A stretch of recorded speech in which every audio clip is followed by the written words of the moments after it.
I saw all the lakes and the fishing nets and all this stuff, because the airport is I don't remember. Yeah, Kochi airport. And he drove us all the way to Kudangalur. Okay. So we took time to watch the bridge. There are a lot of bridges and lakes in the middle. Yeah. It was fun, and we stopped in the I don't know where, of course, at that time. But we stopped in the middle of a city, and it was the first time I'm interacting with people. It was so much fun. Just to exchange money from an exchange office. Right. So and then he took me to the apartment. The whole building has teachers from the school.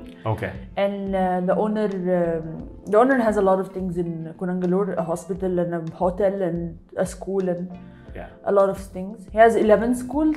Okay, wow. 2 in India, which is Kudangalur and Prendelmanna. Okay, Prendelmanna, yeah. And the rest are in UAE. I knew it. I was just going to ask you, is it Dubai? Yeah. And he lives there. Right. And he comes only on the annual ceremony. Right, got it. And of course, he was there to like welcome us and everything. He is a very kind man. Right. And and then my friend left after 5 minutes of reaching the apartment. He was just like, we're gonna keep going. His name was Prateep, driver. And he just took her to Prendelmanna, and I stayed. It was like first time I'm living alone ever in my life. Oh, okay. And I used to make omelette all the time. I didn't know where the supermarket is or anything. I just explored by time. And I knew the prices of things like buying eggs, these kind of stuff. And then later on, I knew there is Kochi. I know there are local buses that KSRTC, you can take that from near the pharmacy on the corner. Yeah, the bus stop too. It will pass, and it's white. Yeah. The white one takes you to Lulu Mall in Kochi. And what is it called? Not Kakinad, Ernakulam. Kakinad, Kochi, You understand me. Yeah, of course. So my parents stayed in Kochi for about 2-3 years when I was studying too. So I've got my fair share of Kochi, and I've taken my wife there as well because there's so much to see there. Fort Kochi is just beautiful. Right? There's just, like I said, like maybe the north side of Kochi and the south side of Kochi is just so different. Right? So there's just so much to offer. But I know what you mean. The first time I went there was with a school teacher. We went to Lulu hypermarket, and I was shocked because it has a lot of Arabic products, and I was like so happy. It has like cheese and that kubuz and everything. Like I was so happy. Grilled chicken and they exist in Kochi, but they're not in Kudangalur. Right. I was so happy, you can't imagine. And I was like, okay, this is my place now. and I told her, how did we come here? And she explained, and then I started doing it on my own every day. And almost like 3 times a week at least. At least. And I also started having friends from couch surfing. Okay, right. Indians and not Indians. And I went to Alleppey. That was all before I met my husband. I went to Chennai Beach. I went to Alleppey. I went to Kottayam. So a lot of places. And I had a friend, his name is Ashwin. He used to take me everywhere. Also from couch surfing.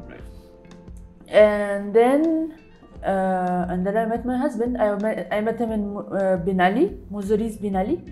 And then he started taking me everywhere. The church, the big church in Kochi. It's very nice. And he took me to Fort Kochi. And the boat jetty and this area. So I had so much fun in Kochi. And he took me to Munnar. Munnar as well. Okay. Munnar is amazing. So I feel some aspects or some images and the perception people have of Kerala to some extent is true, right? When you go to these places, you realize, okay, this is like how you see it on videos or photos, right? It is beautiful. It is true. But like you said, it's about showcasing what you need to show for the entire state and say, this is beautiful, this is it. Come on down to God's own country. But it wasn't easy. I had a lot of troubles at the beginning with food. My tummy wasn't used to it. Just 2 weeks.